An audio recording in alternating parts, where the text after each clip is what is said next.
बच्चों, कैसे हो आप सब। मैं आशा करती हूँ आप सब बहुत ही अच्छे और स्वस्थ होंगे।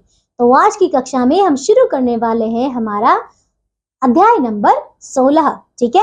और इसका नाम है निबंध लेखन, मतलब ऐसे राइटिंग। चलिए शुरू करते हैं। आइए, तो निबंध मतलब ऐसे। निबंध विचारों का एक संवारा गया रूप है। किसी विषय पर अपने विचारों या भावों को क्रम से और असरदार रूप में प्रकट करना निबंध कहलाता है, ठीक है। तो निबंध क्या होता है, समझ आया। अपने विचारों को एक सही क्रम में प्रस्तुत करना ही निबंध होता है, ठीक है। चलिए, निबंध लिखते समय इन बातों का ध्यान रखना चाहिए। चलिए देखें।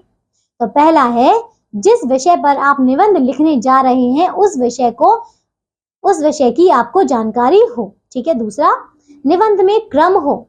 ऐसा ना हो कि पहले लिखी जाने वाली बात बाद में लिखी जाए और विचार समझ में ना आए, ठीक है। तीसरा देखिए, निबंध की भाषा सरल व समझ में आने वाली हो, ठीक है।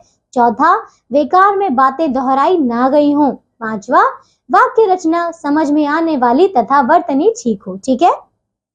चलिए आगे देखें। आगे अभ्यास हेतु कुछ निबंध दिए जा रहे हैं, इन्हें ध्यानपूर्वक पढ़िए। चलिए देखते हैं। तो पहला निबंध है मेरा विद्यालय। आइए देखें। मेरे विद्यालय का नाम बाल विद्या मंदिर है। इसमें नर्सरी से कक्षा 5 तक के विद्यार्थी पढ़ते हैं। मेरे विद्यालय का भवन बहुत बड़ा है। इसमें 15 कमरे हैं। विद्यालय के बीच में एक बगीचा तथा खेल का बड़ा मैदान है। मेरे विद्यालय के सभी कमरों में बिजली के पंखे तथा रोशनी की उचित व्यवस्था है। यहाँ के शिक्षक बहुत पढ़े लिखे व अच्छी आदत के व्यक्ति हैं। वे सभी हमें बड़े प्रेम से पढ़ाते हैं। श्री अरविंद श्रीवास्तव मेरे विद्यालय के प्रधानाचार्य हैं। मेरे विद्यालय में एक पुस्तकालय भी है। इस पुस्तकालय में अनेक विषयों पर रोचक, मनोरंजक तथा शिक्षा देने वाली पुस्तकें हैं।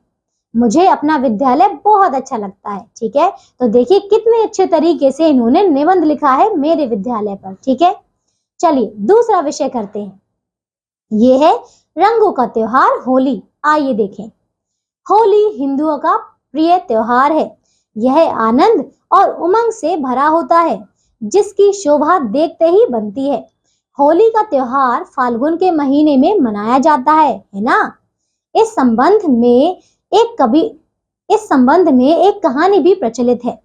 प्राचीन समय में हिरण्यकश्यप नामक एक दैत्य राज था, ठीक है। एक दैत्य राज था।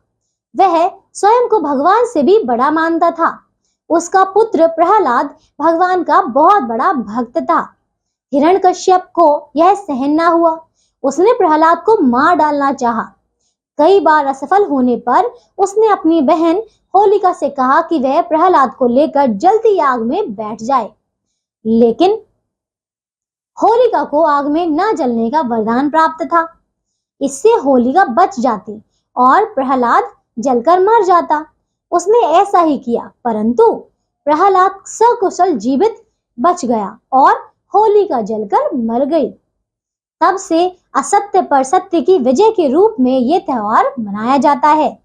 रात में होली जलाई जाती है तथा अगले दिन फाग खेला जाता है, ठीक है।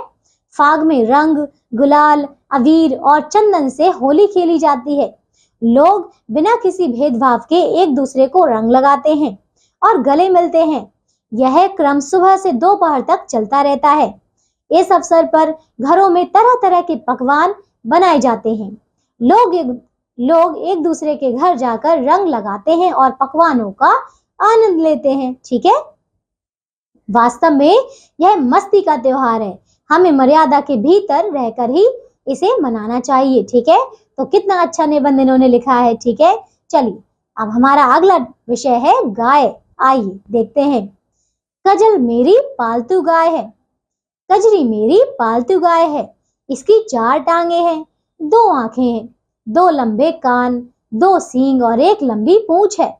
यह घास, चारा और दाना बड़े चाव से खाती है। इसके दूध पीकर हम बलवान बनते हैं। इसके दूध से दही, लस्सी, क्रीम, मक्खन, घी और खोया बनता है। इसका गोबर लीपने, ईंधन और गैस बनाने के काम आता है। इसका मूत्र दवा बनाने के काम आता है, ठीक है। इसका बछड़ा बड़ा होकर बैल बन जाता है। बैल खेती और गाड़ी खींचने के काम आते हैं। हमारे देश में गाय को माता के समान पूजते हैं, ठीक है। चलिए अब एक और आखिरी विषय दिया गया है, यह है अच्छा मित्र। चलिए इसे भी कर लेते हैं। राम मेरा अच्छा मित्र है, वह मेरी कक्षा में पढ़ता है, वह मेरा पड़ोसी है, वह मेरे साथ विद्यालय जाता है, वह अनुशासन प्रिय है, वह कक्षा में भी मेरे साथ बैठता है, वह सभी गुरुजनों का आदर करता है, वह सदैव कक्षा में प्रथम आता है। देखिए तो हमने सारे ही विषयों पर निबंध देख लिए हैं, ठीक है। अब मैं आशा करती हूँ कि आप सबको निबंध लिखना आ गया होगा, ठीक है। ऐसे ही कुछ और विषयों पर आप निबंध लिखिए, ठीक है। तो अब हम मिलेंगे एक नई कक्षा में और नए अध्याय के साथ। तब तक के लिए आप सब अपना ध्यान रखिए और स्वस्थ रहिए। बाय। तो चलिए बच्चों, हमने ये चैप्टर भी बहुत अच्छे से खत्म कर लिया है, ठीक है। तो अब हम चलते हैं इसके अभ्यास के प्रश्नोत्तर की तरफ, ठीक है। तो देखिए इसमें एक OMR शीट आपको दी हुई है। चलिए इसे पूरा कर लेते हैं, ठीक है। देखिए सही विकल्प चुनिए। तो इसमें है क, भाषा का प्रयोग किस प्रकार किया जाता है, बताइए कैसे किया जाता है, पढ़कर, लिखकर या दोनों तरह से। तो ये है दोनों तरह से, ठीक है। दूसरा देखिए, बोलते समय मुख से क्या निकलती है, बताइए, ध्वनियां, है ना। ग देखिए, स्वरों के लिए निर्धारित चिन्हों को क्या कहा जाता है, तो इसको कहा जाता है मात्रा, ठीक है। घ देखिए, वर्णों के सही मेल से क्या बनते हैं, तो ये बनते हैं वर्णमाला, ठीक है। अड़ा देखिए, किसी व्यक्ति, स्थान या प्राणी के नाम को क्या कहते हैं, तो इसे तो संज्ञा कहते हैं, है ना। घ देखिए, पुरुष या स्त्री जाति का बोध कराने वाले शब्द क्या कहलाते हैं, तो इन्हें हम लिंग कहते हैं, ठीक है। अब देखिए 6, वचन के कितने भेद होते हैं, तो वचन के तो 2 भेद होते हैं, एक वचन और बहुवचन, ठीक है। ज देखिए, संज्ञा के स्थान पर प्रयोग किए जाने वाले शब्द क्या कहलाते हैं, तो उससे तो हम सर्वनाम कहते हैं, है ना। चलिए झ देखें, नीला आसमान में विशेषण है क्या, तो ये है नीला, ठीक है। यहाँ देखिए, किसी काम के करने या होने को क्या कहते हैं, इसे हम क्रिया कहते हैं, ठीक है। ट देखिए, उल्टा अर्थ बताने वाले शब्द क्या कहलाते हैं, तो इसे हम विलोम शब्द कहते हैं, ठीक है। ठ देखिए, नाहर शब्द किसका पर्यायवाची है, तो ये तो शेर का है, ठीक है। तो हमने ये सारे प्रश्न यहाँ पे कर लिए हैं। अब अंत में एक प्रश्न पत्र 2 आपको दिया गया है, इसे भी हम पूरा कर लेते हैं, ठीक है। चलिए आइए करते हैं। सभी प्रश्नों के उत्तर दीजिए। पहला देखिए, सही विकल्प पर सही का चिन्ह लगाइए। आइए करते हैं क, नीला आसमान में विशेषण है, क्या है बताइए, ये है नीला। दूसरा देखिए, 2 वर्णों के मेल से बने व्यंजन को कहते हैं, क्या कहते हैं, इसे कहते हैं हम 2 वर्णों के मेल से, इसे क्या कहते हैं। देखिए इसमें जो आपको ऑप्शन दिए गए हैं ये सही नहीं है, ठीक है। इसमें आपका एक ऑप्शन मिसिंग है, इसमें क्या आना चाहिए, इसे क्या कहते हैं, संयुक्त व्यंजन कहते हैं, ठीक है। चलिए तो ये वाला इसमें सही नहीं है। अब हम करते हैं दूसरा, निम्नलिखित शब्दों के 2 पर्यायवाची लिखिए। जैसे कि हाथी है, तो हाथी का गज भी होता है ना, और एक आप लिखेंगे, ठीक है। दूसरा देखिए, कमल, कमल का क्या होता है, जैसे पंकज होता है ना। वायु देखिए, वायु का पवन, नीर। पेड़ का देखिए तरु, वृक्ष, ठीक है। तीसरा देखिए, निम्नलिखित शब्दों के विलोम शब्द लिखिए। दिन, रात, सत्य, असत्य, लाभ, हानि, बुराई, अच्छाई, ठीक है।